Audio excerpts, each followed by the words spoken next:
आज खेत में सो रहा है, कितनी पीड़ा होगी आप इस बात को समझ सकते हैं कि उन गरीब की, बेबस लाचार की, पिछड़ों दलित की, नौजवान किसान और व्यापारियों की बात को अनसुनी कर दी गई। तब आखिर मुझे निर्णय लेना पड़ा। उस पिछड़े समाज के सम्मान और पहचान के लिए जिंदगी में लड़ता रहूंगा। 5 साल तक अपनी बात को लेकर के तड़पते रहे। आज सड़क पे घूम रहा अपने रोजगार के लिए, जिनके आशीर्वाद से मुझे एक बार नहीं कई बार लोकसभा में जाने का मौका मिला। मेरे साथ दारा सिंह चौहान जी हैं जो मौजूदा सरकार में मंत्री पद पर थे। इन्होंने आज रिजाइन कर दिया। क्या ऐसी वजह रही दारा सिंह जी, आपने रिजाइन कर दिया भारतीय जनता पार्टी? क्या 5 साल आपने उनके साथ में दिया, अब ऐसी क्या बात होगी चुनाव सामने आपने रिजाइन कर दिया? देखिए, ये सही है, एक कॉमन चीज़ है आप लोगों का कि 5 साल के बाद आखिरी वक्त में आपने निर्णय लिया। मैंने पहले कहा कि जिनके आशीर्वाद से, जिनके सहयोग से 5 साल तक सरकार बनी, जिस प्रदेश के बेबस लाचार हों, जिस प्रदेश के किसान और नौजवान हों, दलित और पिछड़े समाज के लोग हैं, जिनके आशीर्वाद से 5 साल तक सरकार चली, 5 साल तक अपनी बात को लेकर के तड़पते रहे। आज प्रदेश का जो नौजवान है आज सड़क पे घूम रहा अपने रोजगार के लिए।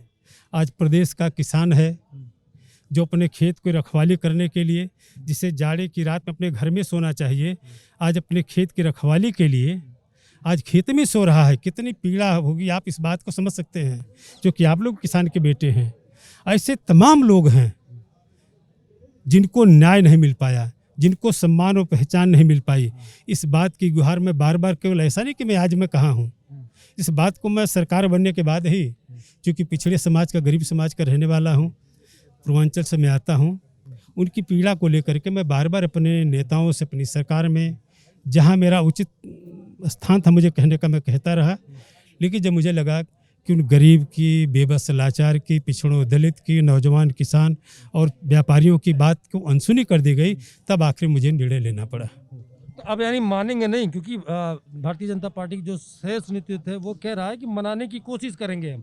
तो आप मानेंगे? क्योंकि आप भाई इस्तीफा दे चुके हैं, आप वो कह रहे हैं मनाने की कोशिश करेंगे, क्योंकि और लोगों को भी मनाने की बात है। स्वामी प्रसाद मौर्य ने कल इस्तीफा दिया था, उनको मनाने की बात चल रही है, आपको भी मनाने की बात चल रही है। क्या मानेंगे आप? देखिए, मैं पूरे प्रदेश में जितने भी हमारे नौजवान हैं, किसान हैं, समर्थक, शुभचिंतक हैं, जिनके आशीर्वाद से मुझे एक बार नहीं कई बार लोकसभा में जाने का मौका मिला, जिनके आशीर्वाद से मुझे विधानसभा में पहुंचने का मौका मिला है, उनकी बैठक करने के बाद जो उनकी राय होगी, उस राय शुमारी के बाद जैसा निर्णय लेंगे वैसा मैं करूंगा।